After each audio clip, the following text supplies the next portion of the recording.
भागवत गीता अध्याय 2 गीता का सार, इसका पार्ट 3 इस प्रकार है, जिसमें अर्जुन श्री कृष्ण को कह रहा है, अब मैं अपनी कृपण दुर्बलता के कारण अपना कर्तव्य भूल गया और सारा धैर्य खो चुका हूँ। ऐसी अवस्था में मैं आपसे कुछ पूछ रहा हूँ कि जो मेरे लिए श्रेयस्कर हो उसे निश्चित रूप से बताएं। अब मैं आपका शिष्य हूँ और आपका शरणागत हूँ, कृपया मुझे उपदेश दें। मतलब जब अर्जुन धैर्य खो चुका था कि अपने ही भाई को, अपने दादा को और अपने चाचा ताऊ ये सब जो हैं, इन सबको कैसे मारने के बाद लोग कुलनाशक कहेंगे, फिर राजपाट मिलने के बाद जब कोई रिस्पेक्ट ही नहीं देगा तो उस राजपाट का करेंगे भी क्या। और वैसे भी वो बोल रहा था कि मैं इतना विचलित हो चुका हूँ कि मैं अपना धनुर्विद्या तक भूल चुका हूँ, मैं शास्त्र भूल चुका हूँ, मुझे समझ में ही नहीं आ रहा है कि करना क्या है। मतलब पागल जैसा हो चुका था भैंस की, यही बोलना चाह रहा था। तो वो बोल रहा था कि प्लीज़ मुझे गाइड करो, सही गाइडेंस दो, क्योंकि सारा गाइडेंस ही तुम्हारे थ्रू होता है। जो भी नियम है तुमने ही बनाए हुए हैं, जो भी करने वाले हो तुम ही करने वाले हो। तो एटलीस्ट मुझे भी थोड़ा समझा दो कि मुझे क्या करना चाहिए और जो मैं कर रहा हूँ वो क्यों कर रहा हूँ। एटलीस्ट मुझे ये पता होना होगा अगर कि मैं जो कर रहा हूँ सही कर रहा हूँ। एटलीस्ट मैं अपने नज़र में सही रहूँगा तो फिर मुझे फ़र्क नहीं पड़ता कि दुनिया क्या है। लेकिन अभी जो मेरी स्थिति है उसमें तो मुझे खुद ही लग रहा है कि साला मैं गलत हूँ अपने नज़र में, तो फिर कैसे करूँ। आगे सुनते हैं। ये प्राकृतिक नियम है कि भौतिक क्रियाकलाप की प्रणाली ही हर एक के लिए चिंता का कारण है। पग पग पर उलझन मिलती है, अतः प्रमाणिक गुरु के पास जाना आवश्यक है। प्रमाणिक गुरु इन द सेंस वो गुरु बिल्कुल नहीं होता जो बड़े बाबा हों, बड़े सिद्ध ऋषियाँ हों, क्योंकि वो प्रमाणिक गुरु ऐसा बिल्कुल नहीं। एक बच्चा भी प्रमाणिक गुरु हो सकता है, आपका टीचर प्रमाणिक गुरु हो सकता है, जिसके वजह से आप कुछ नया सीख रहे हैं वही आपका प्रमाणिक गुरु है। और जिसके वो देखने से आपको ऐसा लग रहा है कि भागने जाए दुनिया भैंस की, मैं खुश हूँ, बिंदास जो कर रहा हूँ खलास कर रहा हूँ और मुझे उसी का कोई टेंशन नहीं है, तो उसे अपना गुरु बनाना चाहिए। ताकि इंसान अगर हर कोई अपने आप को खुश रखना शुरू कर दे तो सारी दुनिया में कोई दुखी ही नहीं रहेगा। पर प्रॉब्लम यही होती है कि साला जब तक दूसरे को रोते हुए ना देखें हमें साला हंसी नहीं आती। जो जीवन के उद्देश्य को पूरा करने के लिए समुचित पथ निर्देश दे सके। सामर्ग वैदिक ग्रंथ हमें ये उपदेश देते हैं कि जीवन की अनचाही उलझनों से मुक्त होने के लिए प्रमाणिक गुरु के पास जाना चाहिए। जी बिल्कुल ही इन्होंने जो तात्पर्य लिखा है मैं एग्री करता हूँ, लेकिन एटलीस्ट जब इन्होंने बुक लिखा है तो अपने आप को इनको गुरु इंट्रोड्यूस करना चाहिए था और आंसर बताने चाहिए थे कि ऐसे सिचुएशन में करना क्या चाहिए। अगर ये चीज़ें कृष्ण से ही पूछने जाएँ तो फिर तात्पर्य इन्होंने क्यों लिखा हुआ है। सिंपली श्लोक जो ऊपर में लिखा हुआ है उससे तो मतलब समझ में आ ही रहा है कि अर्जुन विचलित था और कृष्ण से उपदेश मांग रहा था कि बताओ सही क्या है और गलत क्या है, मुझे कुछ समझ में नहीं आ रहा है। तो इनका तात्पर्य एक तो उससे मुझे कोई कनेक्टेड नहीं लगता, और लगता भी है तो हर चीज़ अगर मैं किसी वेद में ही जाकर, जैसे शुरू से ब्रह्म संहिता या किसी वेद की बात कर रहा है, तो अगर मैं किसी वेद में जाकर के पढ़ लूँ तो फिर मैं इनका तात्पर्य पढ़ूँ ही क्यों। खैर, इस प्रकार विश्व की स्थिति ऐसी है कि बिना चाहे जीवन की उलझनें स्वतः उत्पन्न हो जाती हैं। कोई नहीं चाहता कि आग लगे, किंतु फिर भी वह लगती है और हम आध्यात्मिक व्याकुल हो उठते हैं।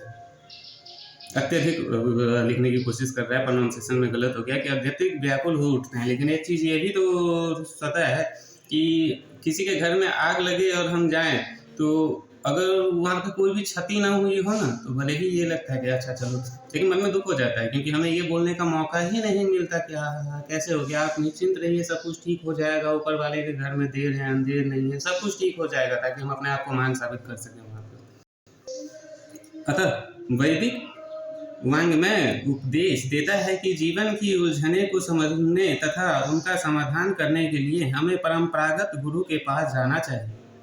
जिस व्यक्ति का प्रमाणिक गुरु होता है वो सब कुछ जानता है, अतः मनुष्य को भौतिक उलझने में ना रहकर गुरु के पास जाना चाहिए। यही इस श्लोक का तात्पर्य है।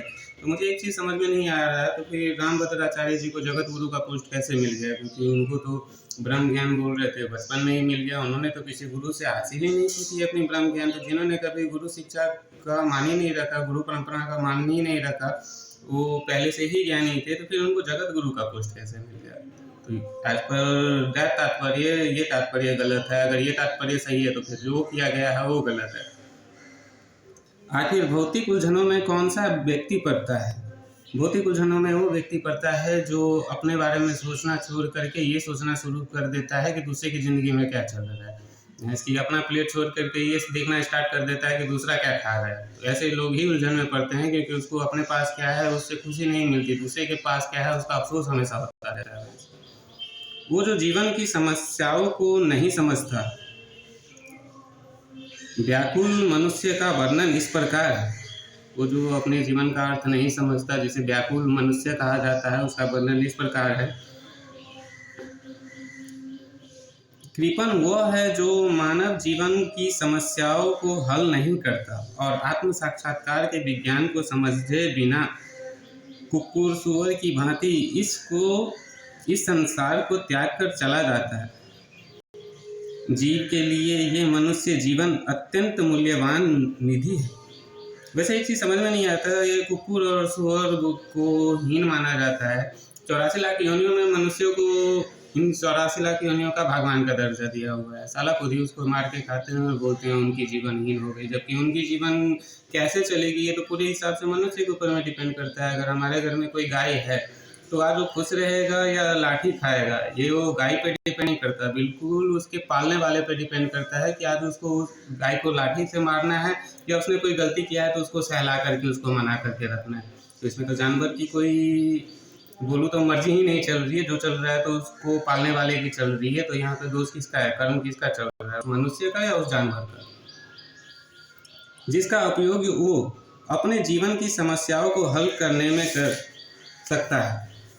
अतः जो इस अवसर का लाभ नहीं उठाता वो कृपण है। मतलब कृपण का अर्थ अभी तक मैं समझा नहीं था, लेकिन कृपण का अर्थ यह है बेवकूफ।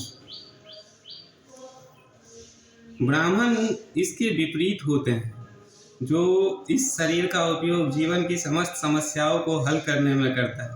पर ब्राह्मण इन द सेंस वो नहीं होता है जो जात का झा मिश्रा ठाकुर ये सब जो शर्मा ये लगा ले और वो ब्राह्मण हो गया, बिल्कुल नहीं। ब्राह्मण इन द सेंस वो जो हमेशा एक नए निर्माण में लगा रहा है, एक नई सोच में लगा रहा है, एक या तो किसी भी नया, जैसे अभी बजरंग बाण बनाए महानिशन, तो वो भी एक ब्राह्मण हुए क्योंकि वही एक्चुअली में ब्राह्मण हुए क्योंकि उन्होंने एक नया निर्माण किया हुआ है। या वैज्ञानिक सबको देख लीजिए जो नया नया यान बनाते हैं वो ब्राह्मण हुए। जात से कोई ब्राह्मण थोड़ी हो जाता है, वर्ण से ब्राह्मण होता है। कहने का अर्थ यहाँ पे थोड़ा खोल के बताना चाहिए था कि जात से कोई ब्राह्मण नहीं होता।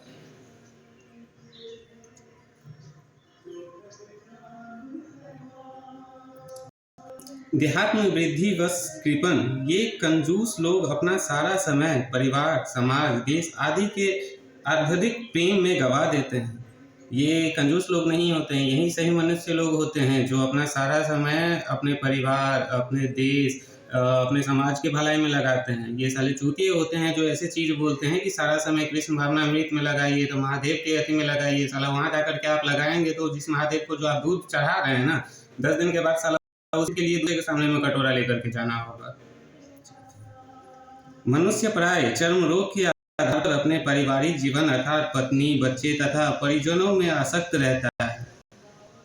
ऐसा नहीं है, हमारे संस्कृति में बताया गया है कि हमें तीर्थ करने चाहिए, लेकिन एज पर हमारे वेद हमारे संस्कृति में ये बताया गया है कि अपने कर्म कार्य कंप्लीट करने के बाद लोग, पहले बुजुर्ग जो होते थे हमारे दादा परदादा के समय में, वो अपना पोता पोती को देख लेते थे तो तीर्थ के लिए चले जाते थे। तीर्थ के लिए जाने का मतलब वो बंदा गया तीर्थ के लिए गया है, अब उसको परिवार से मोह नहीं है। तीर्थ का मतलब ये नहीं है कि मैंने वृंदावन पहुंच जाए तो मतलब केदारनाथ पहुंच जाए अमरनाथ पहुंच जाए, तो ये कोई बात ही नहीं होती। अगर केदारनाथ में ही शिव है तो फिर घर में मूर्ति नहीं होनी चाहिए।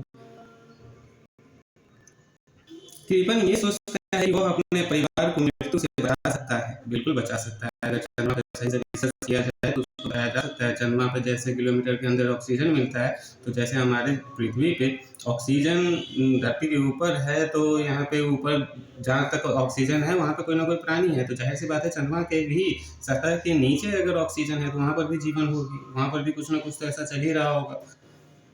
तो कर सकता है अगर इंसान सोचे तो, क्योंकि इनकी सोच के अनुसार तो गीता के अध्याय के शुरू में ही लिखा हुआ है कि यांत्रिक मदद से इस पृथ्वी के बाहर नहीं जाया जा सकता, जो कि सरासर झूठ था, वो तो प्रूफ हो ही चुका है। ऐसी पारिवारिक आसक्ति निम्न पशुओं में भी पाई जाती है, क्योंकि वो भी बच्चों की देखभाल करते हैं।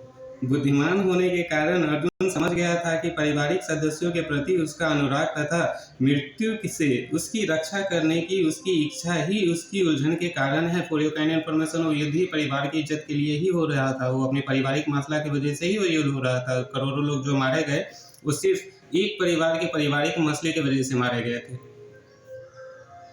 यद्यपि वो समझ रहा था कि युद्ध करने का कर्तव्य उसकी प्रतीक्षा कर रहा था, किंतु कृपण दुर्बलता के कारण वह अपना कर्तव्य नहीं निभा पा रहा था। अतः वह परम गुरु भगवान श्री कृष्ण से कोई निश्चित हल निकालने का अनुरोध कर रहा है। वह श्री कृष्ण का शिष्यत्व ग्रहण करता है। वो मित्रतापूर्ण बातें वंदना करना चाहता है।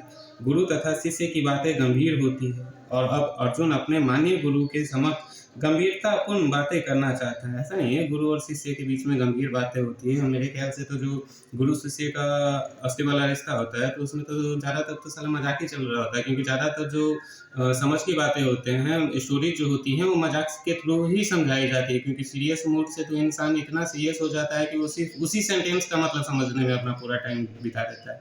लेकिन मजाक के मूड में चल रहा होता तो इंसान उस मजाक के अंदर घुसता है। आखिर साला इसने कहा क्या, दोहरी मतलब तो नहीं है, तो वो उसका दो मतलब निकालने की कोशिश करता है। लेकिन जो गंभीर वर्ड से आपका बात सुन रहा होगा वो सिर्फ वही चीज़ें सुनागा जो आप सुना रहे हैं, लेकिन जो हंसी मजाक में ले रहा होगा वो उसका अपोजिट मतलब ही निकाल लेता है। तो ज़्यादा समझदार हो जो अपोजिट मतलब ही निकाले, ताकि उसको पक्ष विपक्ष दोनों की जानकारी।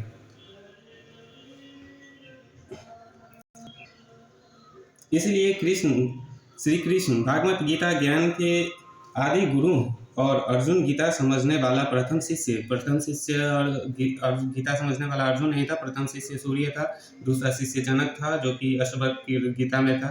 हाँ, गीता समझने वाला तीसरा शिष्य अर्जुन था, जो भागवत गीता का दूसरा शिष्य, गीता का तीसरा शिष्य। अर्जुन भागवत गीता को किस तरह समझता है ये गीता में वर्णित है। तो भी मूर्ख संसारी विद्वान बताते हैं कि किसी को मनुष्य रूप श्री कृष्ण की नहीं बल्कि अजन्मा कृष्ण की शरण ग्रहण करनी चाहिए। मुझे भी यही लगता है। श्री कृष्ण के अंत तथा ब्रह्मा में कोई अंतर नहीं है, 100% है। इस ज्ञान के बिना जो भागवत गीता को समझने का प्रयास करता है वो सबसे बड़ा मूर्ख है। बिल्कुल सही। अगर इस ज्ञान के बिना अगर आप भागवत गीता समझने की कोशिश करते हैं तो आप पूरी तरह से एक गलत मार्ग पे जा सकते हैं। आप सिर्फ अपनी दान धर्म, इसमें गीता में ही लिखा गया है कि एक सच्चा मनुष्य को अपने आय का 50% ऋषियों में वो जो आश्रम होते हैं उसको दान देना चाहिए। उसके बाद अपना परिवार चलाना चाहिए और उसमें भी यज्ञ पुण्य दान दक्षिणा देना चाहिए। तो साला अपने परिवार को खिलाएगा, है कि नहीं? असली भक्ति का मतलब तो होना चाहिए कि अपने कर्म करो, अपने परिवार को पूरी खुशी दो। उसके बाद अगर कोई पैसे बचते हैं तो देखो पड़ोस में अगर कोई इश्यूज हो रही है तो उसको सही करो, क्योंकि कृष्ण किसी मंदिर मस्जिद में जाकर के दान वान नहीं देता था। कृष्ण भी दूसरे की हेल्प ही करता था। वो भी गाय वाई को खुद ही जाकर के चराता था।